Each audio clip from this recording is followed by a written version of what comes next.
guys, Samantha from Jessama Tutorials here, and today I'm going to show you how to create some easy fun earrings. So we're going to be working with souffle today. You can use any clay you want, but just keep in mind that we're going to be using souffle because we don't want to have to do any sanding at the end of this, and that is what's going to, and the souffle's texture is what is going to help with that. So if you're using something such as Polymer, keep in mind that you will need to do sanding towards the end to get a nice result. So the colours that I'm using are pistachio, cornflower and grape. And I'm also going to be putting that on a backing of igloo. Now the igloo needs to be at least 1 millimeter thick to 1.5 millimeters thick. The other colours that are going to be going on top of the white, such as the cornflower, these are about, I'd say about 0.5 millimeter thick. Okay. So we're going to take our white to start with, and I'm just going to put it down here, and I just want to position it in such a way that you'll be able to see what I am doing. You're not going to be able to see the entire sheet, but you'll be able to see enough to know what I'm doing. Take a piece of white and just burnish it down so that we have a nice, easy, clean slate to work with. Okay, there we are. Then take each of your colours, and I'm going to position them in such a way that you can see all three.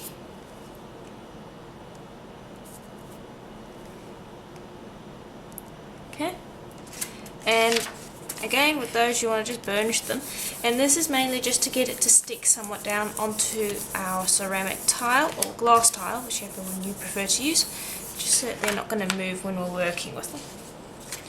Then you can take some cutters, and you want any cutters will work for this, but I'm going to be using some Kemper cutter square cutters, and just in slightly different sizes, and some Kemper cutter round cutters, and you can find these on Linda's Art Spot. Okay, and all you're going to do is you're just going to take the cutters, and this is why I wanted to stick them down.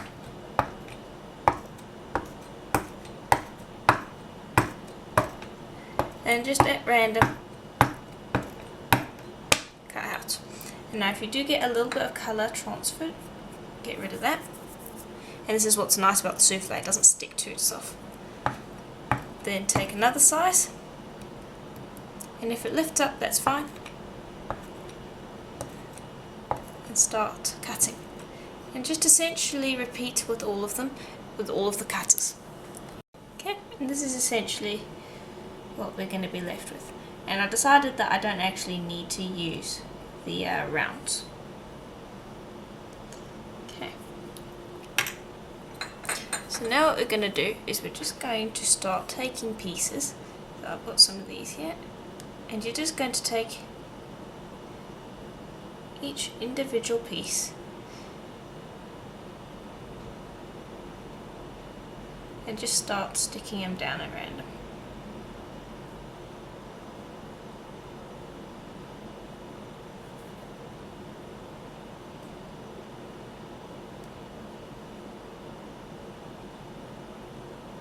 Like so.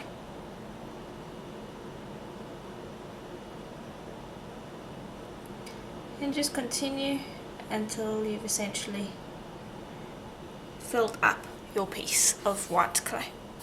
Okay, so that's just about finished. So I'll just pick that up and move it forward so you guys can see. And also I'm going to take a piece of plain printing paper and just put it under this so that we can have a nice texture on the back. Then grab another piece of paper, lay that over the top, and then begin to gently start burnishing. And this is going to flatten out those pieces. And at the same time we're getting a nice smooth texture on the back. And just continue doing this until you can feel that there are no more raised bumps and that it feels like one smooth, consistent sheet. Okay. Then we'll lift that up, like so. Let's have a look, is that all smooth? Yes. Then you're going to take cutters of your choice, and I've got these ones. So I've got the smallest round cutter in my round cutter set, and then one of the loopy U-turn cutters, and this is an extra large. And what we're going to do is we're just going to choose some random areas, and there are some areas that have a little bit of stuff on it, so I want to try and get a nice clean spot. So like here's a nice spot here. Press down nice and hard and lift up.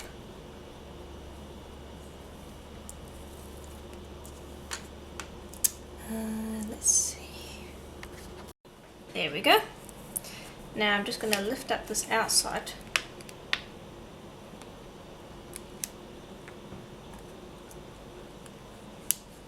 Like so. Okay.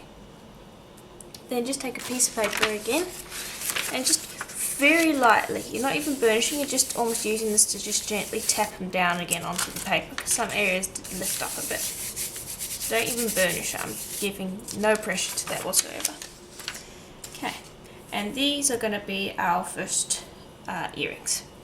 So any little bits around the edge, we can trim that up later once it is baked. I don't want to touch it, it's on the paper right now. It's going to be nice and smooth on the back, so I don't want to mess with that. So we'll put that to the side, we will bake that in a little while.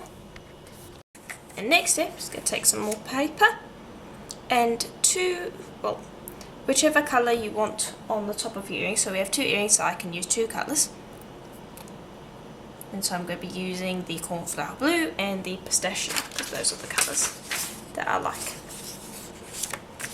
Take that and burnish it thoroughly onto your paper so that it's stuck down well, and so that it has a nice texture on the back.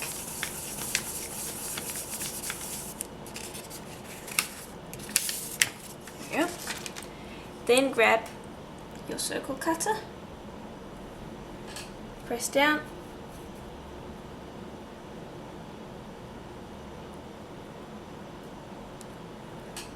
press down again. And then we have two discs that are going to go on top of our earrings. So because we have two earrings, I'm going to do two blue discs as well.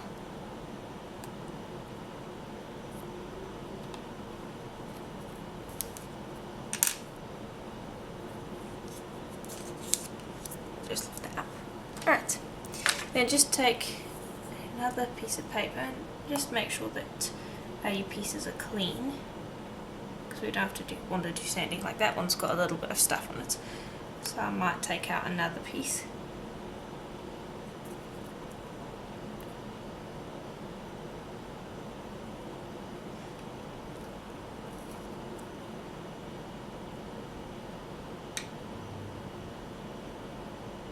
Because I don't want it to I don't want to have to do sanding, because we've got souffle clay, so it doesn't need to be sanded. Okay. Then take each one of those and again with very little pressure just burnish it down onto the paper so it is lying flat.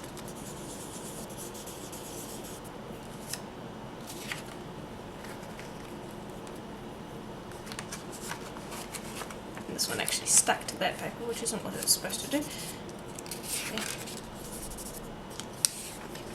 And then that and our other pieces over here, we're going to put these into the oven for a full hour at souffle's recommended temperature, and then when they're done we will need to do a little bit of tidying up. We might need to do a tiny bit of sanding just to clean up the edges a little bit and maybe remove some of these spots that aren't clean, but in general we won't need to do a lot of sanding at all. Okay, now this next bit is optional.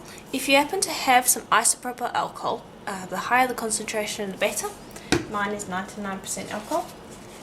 You can take your earrings and you can just take a little cloth or wet wipe, spray the alcohol on, and then if you see a little spot that you don't like, gently rub against it and it will remove that clay for you and it will clean it up. Now you want to be careful with this because it can cause a little bit of smudging if you're a little bit too aggressive with it, but it works very well. And I'm going to clean up my earrings that way so that I don't need to do sanding. It's much quicker than doing sanding. And you can see that that's already cleaning it up. So I'll proceed to do that with those two, these earrings. But if you don't have the isopropyl alcohol, you can always just sand off any imperfections that you do not approve. But again, just keep in mind, this is quicker. Okay, so everything is out of the oven and I've allowed it to cool. Now just keep in mind that souffle is flexible, and you can see if it's quite flexible. So that is normal. Now if it is flexible, it is extremely strong, it's not going to break, it's actually what you want. That means that you have baked your clay properly. So you can see there, it's very flexible. So just because some of you ask about that and think it's a problem, it's actually what you want from the clay. Now we have, hopefully you can see that there. You can see that we have these little bits along the edges. These you can either just sand off, or sometimes I just find it easier to actually just scrape a craft knife along the edge and just clean that up. Very easy, and that's essentially all the finishing we will need to do.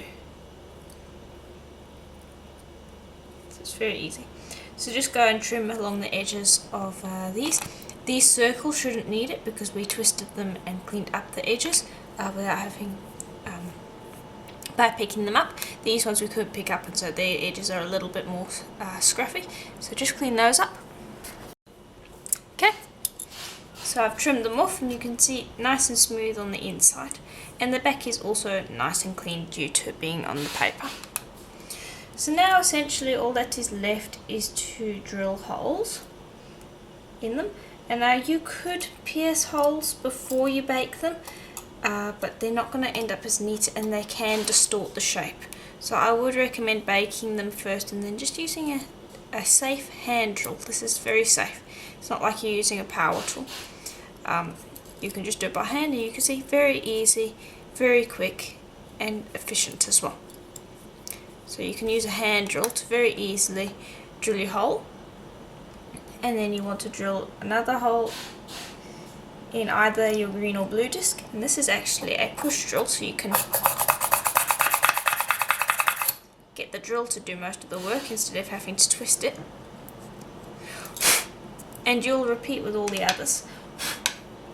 Just create a hole there, and then another one at the top there, and then we will link those together and create our earrings. It's very easy. There we go. Now we are ready to move on to assembly. So I'll just take one lot for that. And I think this one will work well, because I like to take the ones that have more green and less blue in them, for the blue, that is. Okay, so we'll work with these ones. Alright, then you're going to take a jump ring.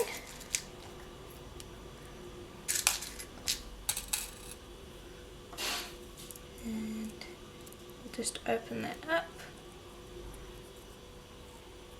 link that through, link it through that piece, close it up, take another one, open that up, grab whatever ear wire you want, and actually no, we won't take the ear wire yet, never mind. Link that through, and then you're going to take a smaller jump ring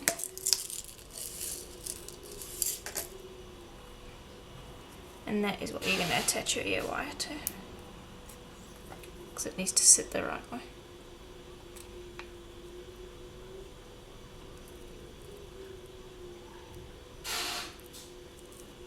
There we go. And there essentially is your earring. Very easy to put together. I'm now going to go and put together the other ones. And there we go, all finished. Very easy. It's a great beginner's project. It's also great market jewellery as it's easy to reproduce, and just in general quite easy. It's very forgiving. Keep in mind you can use different colours if you want. I went for a more spring colour tone. but you could change up the colours to create any theme you want.